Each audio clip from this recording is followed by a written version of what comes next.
What if one phone call almost froze the entire White House? In 1979, a moment so intense nearly brought the most powerful building in America to a complete standstill. It was a cold winter morning in Washington, D.C. President Jimmy Carter was in the Oval Office, and everything seemed normal. But in exactly 47 minutes, everything was about to change forever.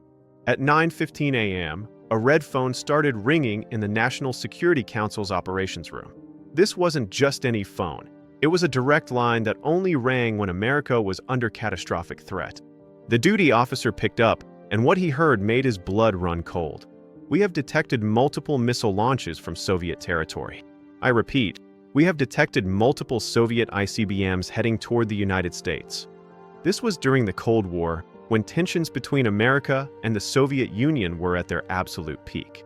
One wrong move, one miscalculation, and the entire world could have been plunged into nuclear war. Within seconds, alarms blared throughout the White House. Red lights flashed, and the Secret Service rushed to President Carter, ready to evacuate him to the underground bunker. The president had exactly 6 minutes to make a decision that would affect every single person on planet Earth, whether to launch America's nuclear arsenal in retaliation. Carter was rushed into the Situation Room, packed with generals, advisors, and intelligence officials, all looking at screens showing what appeared to be Soviet missiles in flight. Military advisors shouted, "Mr. President, we need to launch now. If we wait, it'll be too late." Bomber pilots were in their cockpits, engines running, waiting for the order. But President Carter, to his credit, kept his composure. He looked at his advisors and asked one simple question: "Are we 100% certain this is real?" And that question, those 9 words, saved the world. Because that terrifying alert about Soviet missiles was based on a computer error. A computer error almost started a nuclear war. NORAD had a new computer system, but someone accidentally loaded a training simulation tape into it. The computer thought the simulation was real and sent out an actual alert. For those crucial minutes, everyone genuinely believed this was the real deal.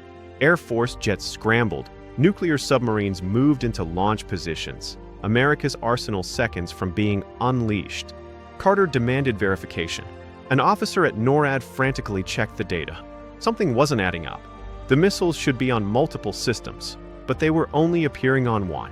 Then he saw it, the training tape label on the computer system. He grabbed the phone and called the White House. "Stop. It's not real. It's a simulation. There are no missiles." The relief in that room must have been unbelievable. They had been 90 seconds away from launching a retaliatory strike. That's how close we came to nuclear war because of a computer glitch. This incident exposed how close we constantly were to accidental nuclear war. Carter ordered a complete overhaul of the nuclear alert system, demanding multiple levels of verification. This incident was kept secret for years. People were unaware they had come within minutes of nuclear annihilation. When the story came out, it shocked the nation. Even with improvements, experts say we're still vulnerable. In 2020, a report revealed America's nuclear command systems still use 1970s computer technology, some with floppy disks. This story is a reminder of how fragile peace is, and that sometimes the biggest threats aren't from enemies, but from our own technology and systems. President Carter's decision to demand verification, to not just push the button immediately, literally saved the world. One leader, one moment of clarity, prevented unimaginable catastrophe. So there you have it, folks. The incredible true story of one phone call that almost froze the White House and nearly started a nuclear war. What do you think you would have done?